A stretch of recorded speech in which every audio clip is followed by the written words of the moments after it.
My beloved brethren, 사랑하는 형제 여러분, 다시 한번 여러분과 함께하게 되어 정말 좋습니다. 여러분께 말씀할 때 하늘의 도움을 간구하고 싶습니다. 이 컨퍼런스 센터 이외에도 전 세계 많은 곳의 예배당과 다른 장소에 수많은 사람들이 모여 있습니다. 우리가 하나님의 신권을 갖고 있기에 우리 모두를 묶어주는 하나의 공통점이 있습니다. 역사상 괄목할 만한 시기에 우리는 세상에 살고 있습니다. 거의 무제한적인 기회를 갖고 있는 한편으로 우리는 많은 어려움에 직면하고 있으며 그 중에는 우리 시대에만 해당되는 것도 있습니다. 우리는 도덕적 가치관이 크게 흔들리고 죄를 노골적으로 드러내며 협착하고 좁은 길에서 멀어지게 하는 유혹이 우리를 둘러싸는 세상에 살고 있습니다. 지속적인 압력과 고상한 것을 파괴하고 세속적인 사회에 있는 얇은 철학과 행동으로 그 자리를 대체하려고 시도하는 교활한 영향력에 우리는 직면하고 있습니다. 이런저런 어려움 때문에 우리 운명에 영향을 미치는 결정에 우리는 늘 직면하게 됩니다. 올바른 결정을 내리려면 용기, 즉 아닐 때는 아닙니다 라고 말하는 용기, 적절한 행동을 할 때는 맞습니다 라고 말하는 용기, 옳기 때문에 옳은 일을 행하는 용기가 필요합니다.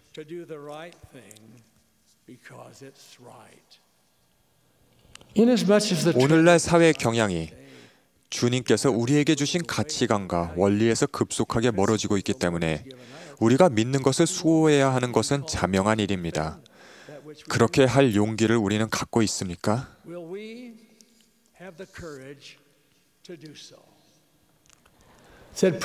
오래전에 제1회장단에서 계셨던 제이 루벤 클라크 회장님은 이렇게 말씀하셨습니다. 신앙이 있다고 생각하는 사람들이 자신의 신앙을 확언할 경우 믿지 않는 동료들의 비웃음을 초래할 수 있기 때문에 자신들의 신앙을 수정하거나 틀리게 설명하거나 부정적으로 해석하거나 심지어 멀리 던져버리는 척해야 한다고 느꼈던 경우들이 있습니다. 그런 사람들은 위선자입니다. 위선자라는 낙인이 찍히고 싶은 사람이 우리 중에는 없겠지만 일부 상황에서 우리 신앙을 밝히고 싶지 않은 사람이 있습니까? 우리 생각이 선한 영향을 받고 주님의 영이 편안하게 느껴지는 곳에 우리가 있어서 그런 활동에 참여한다면 옳은 일을 행하겠다는 소망을 실천할 수 있습니다.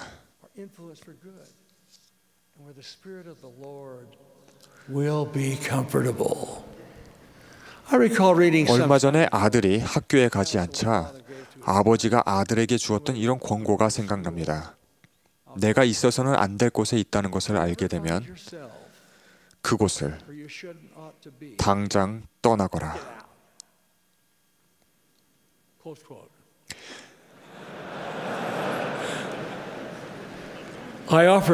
여러분께 같은 조언을 드립니다. 있어서는 안 될 곳에 있다는 것을 알게 되면 그곳을 당장 떠나십시오. 용기를 내야 할 상황이 늘 우리 앞에 있습니다. 일상생활에서는 용기가 매일 필요합니다. 용기가 중대한 사건에 대해서만 필요한 것이 아니라 결정을 내릴 때나 주변 상황에 대응할 때 더 필요합니다. 스코틀랜드의 시인이자 소설가인 로버트 루이스 스티븐스는 이렇게 말했습니다. 매일 내는 용기에는 증인이 별로 없습니다.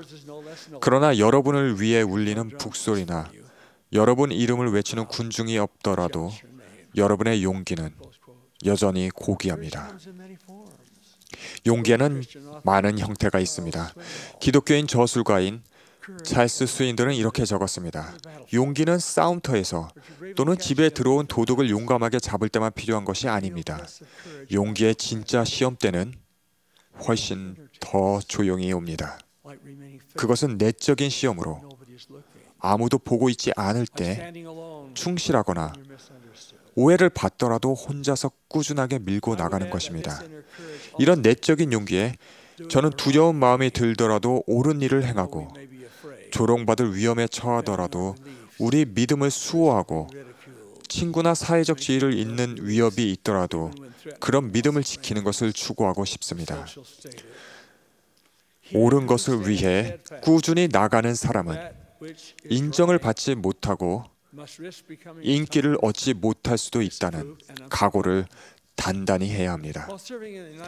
해군에서 복무할 때 저는 용감한 행동과 용맹한 사건, 용기의 모범에 대해 배웠습니다. 한 가지 잊지 못할 일은 18살 된 수병의 조용한 용기였습니다. 그는 우리 교회 회원은 아니지만 겸손한 사람으로 늘 기도했습니다. 같이 온 250명 중에서 매일 밤 침대 옆에 무릎 꿇고 기도하고 어떤 때는 놀려대는 사람들의 조롱과 믿지 않는 사람들의 놀림 속에서도 기도하는 유일한 젊은이였습니다.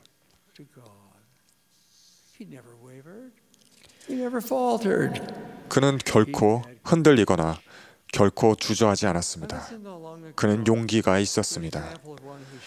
저는 내적인 용기가 분명 부족해 보이는 사람의 한 사례에 대해 얼마 전에 들었습니다. 한 친구가 남편과 함께 자신의 와드에서 있었던 영적이고 신앙을 키워주는 성찬식에 대해 얘기해 주었습니다.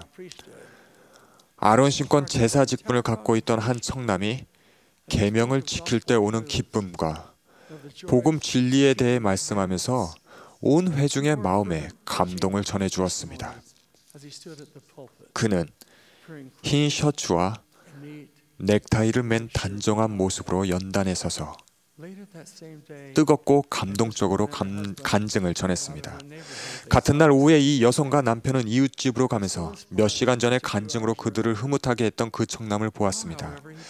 하지만 지저분한 옷을 입고 인도로 걸어가는 그 젊은이의 모습은 몇 시간 전과는 완전히 다른 모습이었고 담배도 피고 있었습니다. 제 친구와 그 남편은 크게 실망하고 서글펐을 뿐만 아니라 어떻게 성찬식에서 그렇게 사람들을 감쪽같이 속이고 완전히 다른 모습을 보일 수 있는지 정말 혼란스러웠습니다.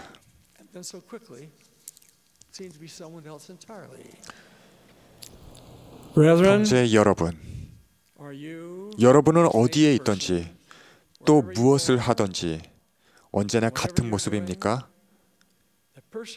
하나님 아버지께서 원하시고 여러분이 되어야 한다고 하는 그런 사람입니까? 사람들에게 잘 알려진 NCAA 농구 선수이며 교회 회원인 저버리 파커는 전국적인 잡지에 게재된 인터뷰 기사에서 그가 부친에게서 받았던 가장 훌륭한 조언을 말해달라는 요청을 받았습니다. 저버리 형제는 이렇게 말했습니다. 남들이 보지 않더라도 보는 사람이 있을 때와 똑같은 사람이 되거라 라고 아버지께서 말씀하셨습니다. 형제 여러분, 모든 사람에게 정말로 중요한 조언입니다. 경전에는 오늘날 우리에게 매일 필요한 용기를 보여주는 모범들이 가득합니다.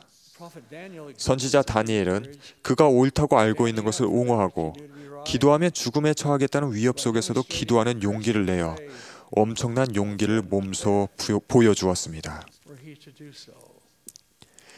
다들 아시다시피 아비나다이는 진리를 거부하기보다는 자신의 목숨을 자진해서 버리는 용기 있는 인생을 살았습니다. 또한 순결하고 순수하라는 부모님의 가르침을 따르는 용기가 필요하다고 가르쳐주고 이를 몸소 보여준 힐라멘의 용맹한 2,000명의 아들들의 모범에서 영감을 받지 않을 분이 있습니까? 아마도 이런 경전 이야기들 하나하나는 인생의 마지막 날까지 의로움을 지키는 용기를 지녔던 모로나이의 모범에서 그 절정을 이룹니다. 인생 내내 선지자 조셉 스미스는 용기에 대해 셀 수 없이 많은 모범을 보여주었습니다. 가장 극적인 모범 하나는 그가 다른 형제들과 함께 사슬에 묶여 미주리주 리치먼드에 있는 법원 옆에 짓다감한 통나무 짚에 갇혀 있을 때 일어났습니다. 같이 갇혀 있던 팔피 프렛은 그날 밤 일을 이렇게 적었습니다. 간수들이 하는 음담패설과 입에도 담지 못할 갖가지 욕설과 더러운 이야기를 몇 시간씩 들어왔기 때문에 우리는 귀와 가슴 속으로 큰 고통을 느끼며 한밤중이 다 지나도록 잠자는 듯이 누워 있었다. 프렛 장로는 계속 이렇게 적었습니다. 간수들의 이야기를 듣고 있노라니 너무도 놀랍고 소름 끼치고 분한 생각이 들어 자리에서 일어나 간수들을 꾸짖고 싶은 생각이 들었다.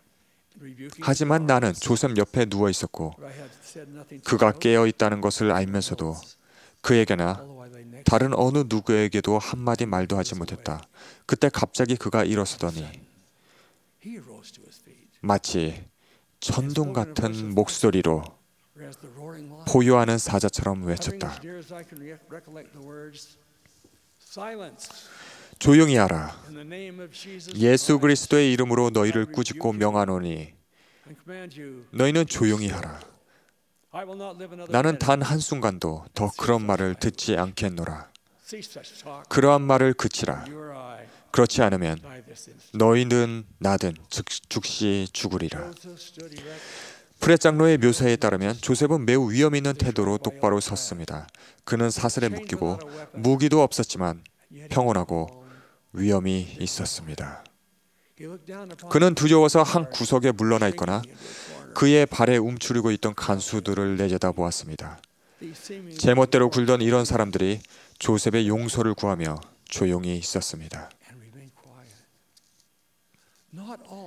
용기 있는 모든 행동에 이런 장엄하거나 즉각적인 결과가 따르는 것은 아니지만 마음의 평안 그리고 옳은 일과 진리를 수호했다는 지식이 따라오게 됩니다.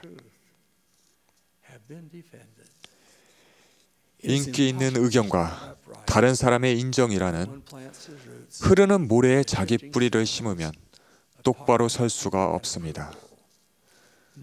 우리가 옳다고 알고 있는 것을 굳게 붙들려면 다니엘이나 아비나다이, 조셉 스미스가 가졌던 그런 신앙이 필요합니다. 그들은 쉬운 일이 아니라 옳은 일을 행하는 용기를 갖고 있었습니다.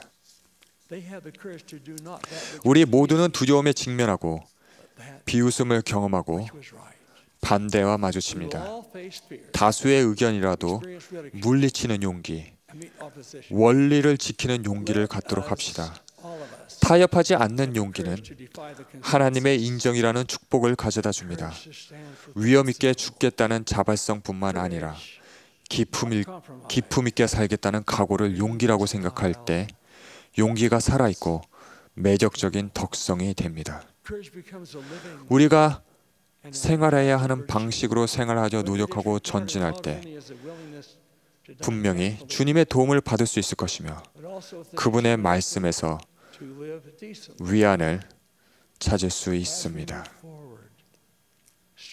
저는 여호수아에 기록된 그분의 이런 약속을 사랑합니다.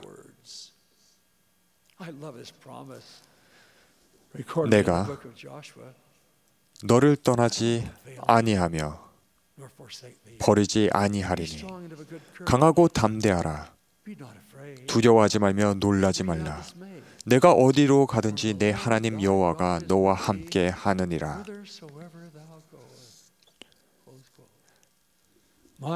사랑하는 형제 여러분, 우리 확신에 대해 용기를 갖고 사도 바울처럼 내가 복음을 부끄러워하지 아니하노니라고 분명히 밝힐 수 있기를 바랍니다.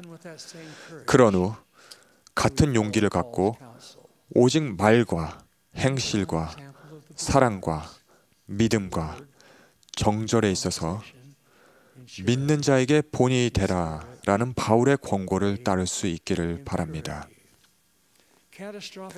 엄청난 재난은 일어났다가 지나가 버리지만 사람의 영혼을 구하기 위한 싸움은 멈추지 않고 계속됩니다. 그런즉 이제 모든 사람은 자기 의무를 배우고 자신이 임명된 그 직분을 부지런히 행하기를 배울지어다. 주님의 이런 말씀은 여러분과 저 그리고 모든 곳의 신권 소유자들에게 날카로운 외침처럼 다가옵니다. 사도 베드로께서 선언하신 것처럼 우리는 왕 같은 제사장이 되어 목적에서 하나가 되고 높은 곳에서 오는 권능을 부여받게 될 것입니다. 오늘 밤 이곳에서 우리 각 사람이 그런 각오와 오래전의 욥처럼 나의 호흡이 아직 내 속에 있는 동안 나의 온전함을 버리지 아니할 것이라 라고 말할 용기를 갖고 떠날 수 있기를 바랍니다. 이 모든 것을 예수 그리스도의 이름으로 겸손히 간구합니다. 아멘.